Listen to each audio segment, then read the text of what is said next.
नमस्कार, मैं हूं आपके साथ इश्तियाक अहमद और आप देख रहे हैं आर्य न्यूज बुलेटिन की शुरुआत करेंगे इस वक्त बड़ी और अहम खबर से, जहां पर लखनऊ में यूपी कांग्रेस अध्यक्ष अजय लल्लू हाउस अरेस्ट किए गए हैं। वहीं कांग्रेस नेता मोना मिश्रा भी हाउस अरेस्ट हुई हैं और कांग्रेस नेता को निकालना था शांति मार्च, जिसके बाद उन्हें हाउस अरेस्ट किया गया है और जासूसी मामले में निकालना था ये शांति मार्च। आपको बता दें, लखनऊ से इस वक्त की बड़ी और अहम खबर, कांग्रेस नेताओं को हाउस अरेस्ट किया गया है और वहीं जासूसी मामले में ये नेता शांति मार्च निकालने वाले थे, लेकिन उससे पहले ही इन नेताओं को हाउस अरेस्ट कर लिया गया है। और आपको बता दें, यूपी कांग्रेस के अध्यक्ष अजय कुमार लल्लू को हाउस अरेस्ट किया गया है।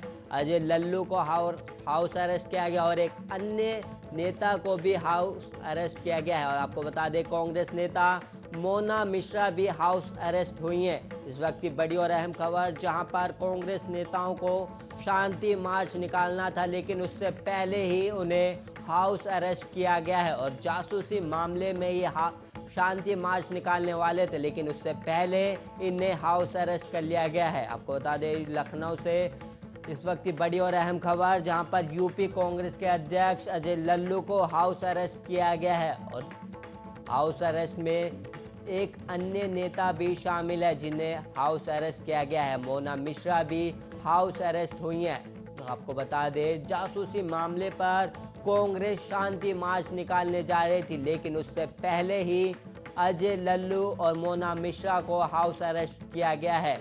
जासूसी मामले में ये मार्च निकलने वाला था, लेकिन इससे पहले कांग्रेस नेताओं को हाउस अरेस्ट किया गया है।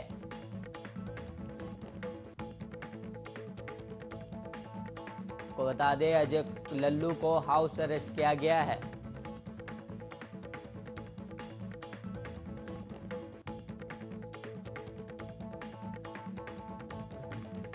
और वहीं एक और खबर लखनऊ से आ रही है, जहां पर चिन्हित में लूट की बड़ी वारदात सामने आई है। आपको बता दें, शराब के ठेके मैनेजर से 3.5 लाख की लूट की गई है, करीब 3.5 लाख की लूट की गई। और वहीं मैनेजर शशांक जायसवाल से 3.5 लाख लूटे और बेखौफ बदमाशों ने 3 राउंड तक फायरिंग भी की है और बाइक सवार 3 लुटेरों ने इस वारदात को अंजाम दिया है। आपको बता दें, चिन्हित थाने की बीबीडी चौकी के पास की यह घटना है, जहां पर बेखौफ बदमाश लूट की वारदात को अंजाम देके गए और उसके अलावा 3 राउंड फायरिंग भी की है। आपको बता दें, चिन्हित थाने की बीबीडी चौकी के पास की यह घटना है, जहां पर चिन्हित में लूट की बड़ी वारदात सामने आई है। शराब ठेके के मैनेजर से 3.5 लाख रुपए की लूट की वारदात सामने आई है। और इसके अलावा आपको बता दें,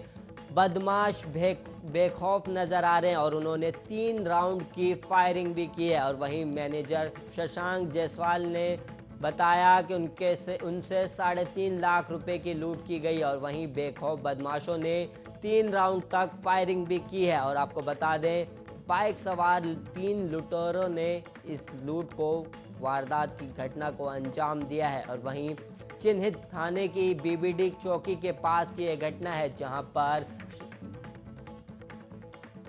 संसद के मानसून सत्र के दौरान केंद्र के 3 कृषि कानूनों के खिलाफ किसानों का प्रदर्शन शुरू हो गया। इसके मद्देनजर मध्य दिल्ली में जंतर मंतर पर सुरक्षा कड़ी कर दी गई है। जंतर मंतर संसद भवन से कुछ मीटर की दूरी पर ही है और दूसरी तरफ राहुल गांधी की मौजूदगी में कांग्रेस के सांसदों ने संसद परिसर में महात्मा गांधी की मूर्ति के सामने प्रदर्शन किया है। और वहीं जंतर मंतर पर सुरक्षा के कड़े इंतजाम किए गए हैं। पुलिस और अर्धसैनिक बल के जवानों को तैनात किया गया है। और वहीं पुलिस की सुरक्षा के साथ 200 किसानों का एक समूह बसों में सिंघू बॉर्डर से जंतर मंतर पहुंचा है। और वहीं आपको बता दें, इस साल 26 जनवरी को एक ट्रैक्टर परेड के दौरान राष्ट्रीय राजधानी में हुई हिंसा के बाद ये पहली बार है जब अधिकारियों ने विरोध प्रदर्शन करने वाले किसानों को शहर में प्रवेश की अनुमति नहीं दी है। और आपको बता दें, 26 जनवरी की घटना के बाद ये पहली बार है जहां पर अधिकारियों ने प्रदर्शन की अनुमति दी है।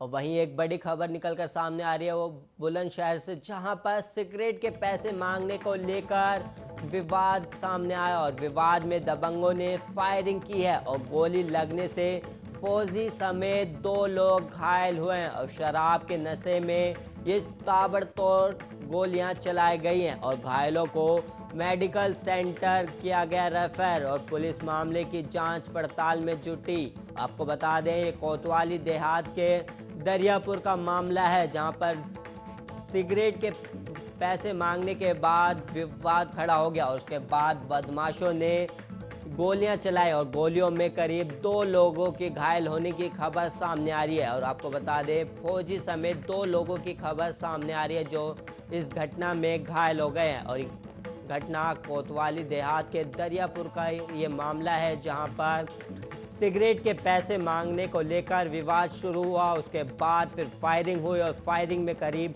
फौजी समेत 2 लोग घायल हो गए और विवाद में दबंगों ने ताबड़तोड़ फायरिंग की थी, जिसके बाद करीब फौजी समेत 2 लोग घायल हो गए हैं। आपको बता दें और इसके बाद उन्हें अस्पताल में भर्ती कराया गया, लेकिन उसके बाद उन्हें दूसरे अस्पताल में रेफर कर दिया गया और शराब के नशे में बदमाशों ने बेखौफ गोलियां चलाई हैं और घायलों को मेडिकल सेंटर किया गया है रेफर। इस वक्त की बड़ी और अहम खबर, जहां पर मामूली सिगरेट के पैसे मांगने से विवाद खड़ा हुआ।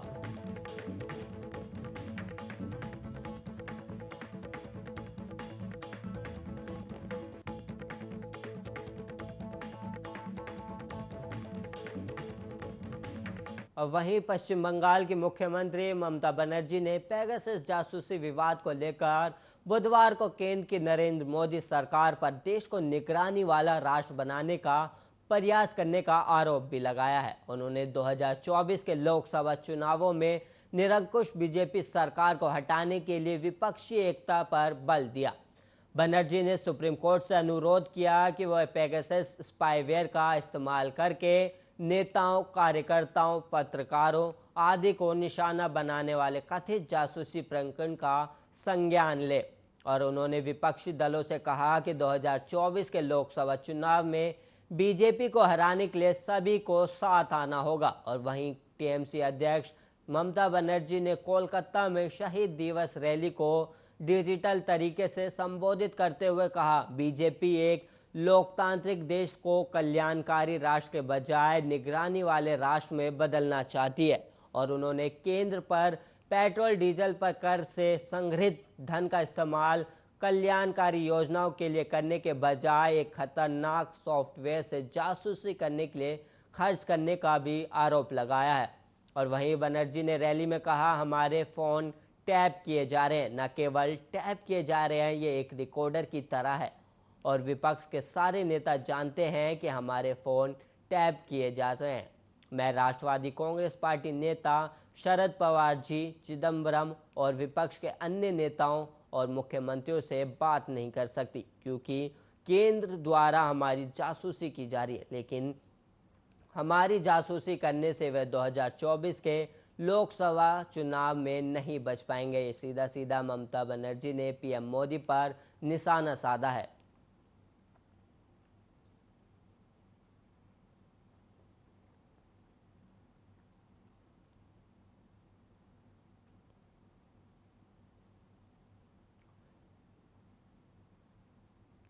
और वहीं फतेहपुर से इस वक्त एक बड़ी खबर सामने आ रही है, जहां पर जमीन विवाद में महिला की पिटाई की गई है और दबंगों ने महिला को जमकर पीटा और इसका वीडियो सोशल मीडिया पर काफ़ी वायरल हो रहा है। और पीड़ित महिला ने गंभीर आरोप भी लगाए हैं और पुलिस मामले की जांच पड़ताल में जुटी हुई है। बिदन की कोतवाली के ठठारी का ये मामला है, जहां पर एक महिला के साथ मारपीट का मामला सामने आया है और पीड़ित महिला ने आरोपियों के खिलाफ गंभीर आरोप लगाए हैं। और आपको बता दें पुलिस मामले की जांच पड़ताल में जुटी हुई है, जिसके बाद ये बिंदकी कोतवाली का ठठरी का मामला है, जहां पर एक महिला को दबंगों ने पीटा और उसका वीडियो सोशल मीडिया पर काफ़ी वायरल हो रहा है। और ये आपको बता दें, ज़मीन विवाद में लेकर इसे दबंगों ने महिलाओं को जमकर पीटा, जिसके बाद ये वीडियो सोशल मीडिया पर काफ़ी वायरल हो रहा है। अब पूरे देश में इस समय जनसंख्या नियंत्रण को लेकर चर्चा और सियासत दोनों गर्मा रही है। इस बीच असम ने एक कदम और बढ़ाकर जनसंख्या सेना के गठन का ऐलान किया है, जो मुस्लिम बहुल इलाकों में जन्म वृद्धि दर को कंट्रोल करेगी। हेमंत बिस्वा शर्मा जब से असम के मुख्यमंत्री बने हैं, वो लगातार जनसंख्या नियंत्रण को लेकर बयान और काम दोनों करते दिख रहे हैं।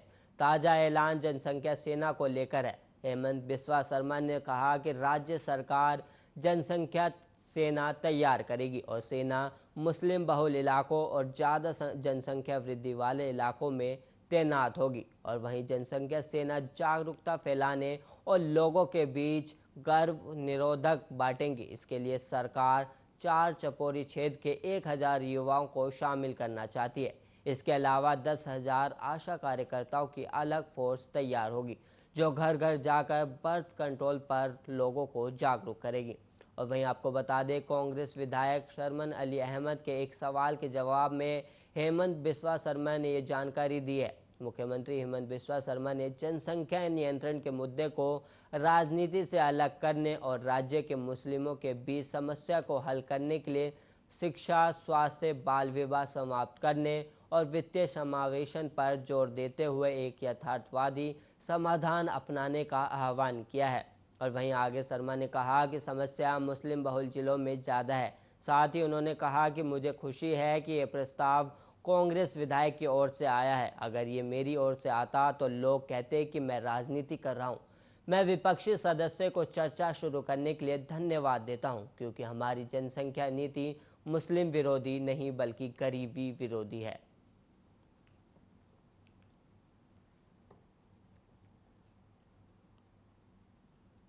और वहीं मेरठ से इस वक्त एक बड़ी खबर निकलकर सामने आ रही है, जहां पर व्यक्ति की गोली मारकर हत्या कर दी गई और हत्या से इलाके में हड़कंप मचा हुआ है। और रास्ते के विवाद को लेकर खूनी संघर्ष हुआ, जहां पर फायरिंग और मारपीट में करीब 4 लोग घायल हो गए। खेत से लौट रहे सुरेश की इसमें मौत भी हुई है। और वहीं पुलिस ने शव पोस्टमार्टम के लिए भेज दिया। इस वक्त की बड़ी और अहम खबर, जहां पर 4 लोग घायल और एक व्यक्ति की मौत हो गई और पुलिस ने 2 आरोपियों को अरेस्ट भी किया है और फरार आरोपियों की तलाश जारी है। आपको बता दें, सरधना थाने के पोहली का ये मामला है।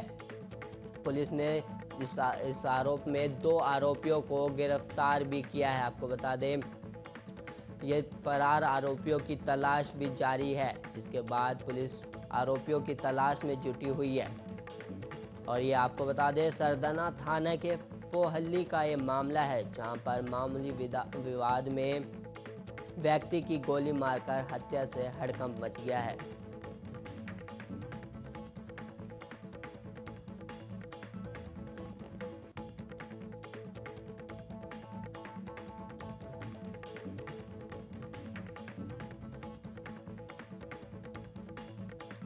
और वहीं कर्नाटक के मुख्यमंत्री BS येदियुरप्पा ने बुधवार को विक्टोरिया अस्पताल और चराक सुपर स्पेशलिस्ट अस्पताल में भ्रुट बेंगलुरु महानगर पालिका द्वारा स्थापित और IT कंपनी कैपजेमिनी द्वारा वित्त पोषित मेडिकल ऑक्सीजन प्लांट का उद्घाटन किया है।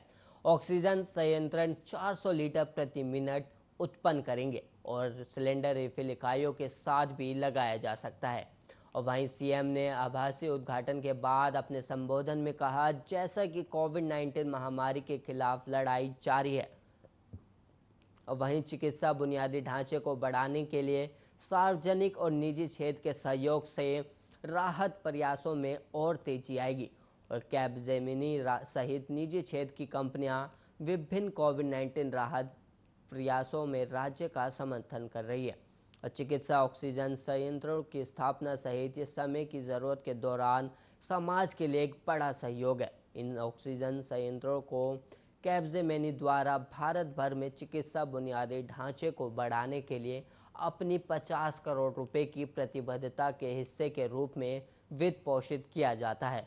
इसके अलावा दूसरी लहर को संबोधित करने में मदद करने के लिए कैपजेमिनी ने पूरे बेंगलुरु में 125 से अधिक ऑक्सीजन सांद्रता दान की और कुछ हफ्तों में महामारी रोग अस्पताल में एक और ऑक्सीजन संयंत्र स्थापित करेगा।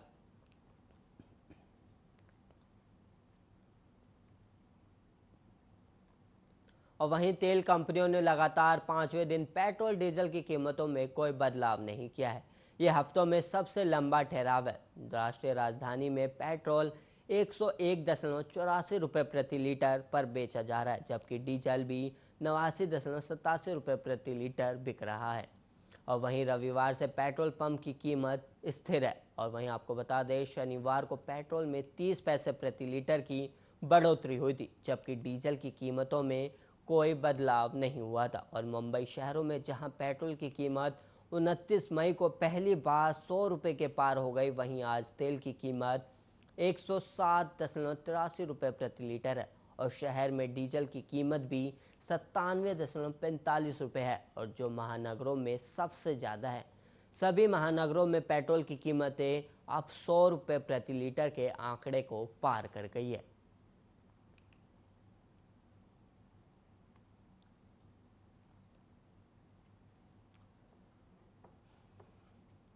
दिल्ली के कई हिस्सों में बुधवार को हल्की बारिश हुई, लेकिन हफ्ता के बीच मौसम सूखा ही रहने का अनुमान लगाया गया है। इसके बाद फिर से एक बार मानसून एक्टिव होगा। अगले 3 से 4 दिन तक अधिकतम तापमान करीब 35 डिग्री सेल्सियस के आसपास रहने की संभावना है।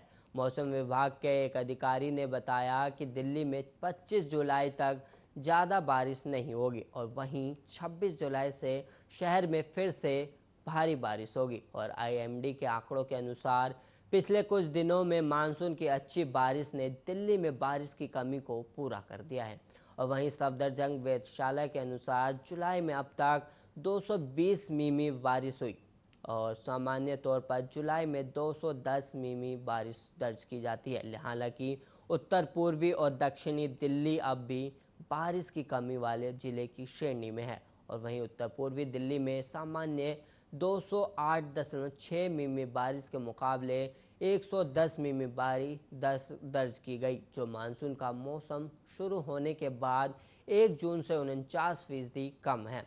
और वहीं दक्षिण दिल्ली में इस अवधि के दौरान औसत 208.6 मिमी की औसत बारिश के मुकाबले 145.3 मिमी बारिश हुई, जो 30% कम है। इस बुलेटिन में इतना ही। ऐसे ही देश और दुनिया की तमाम खबरों के लिए आप देखते रहिए आर्या न्यूज़।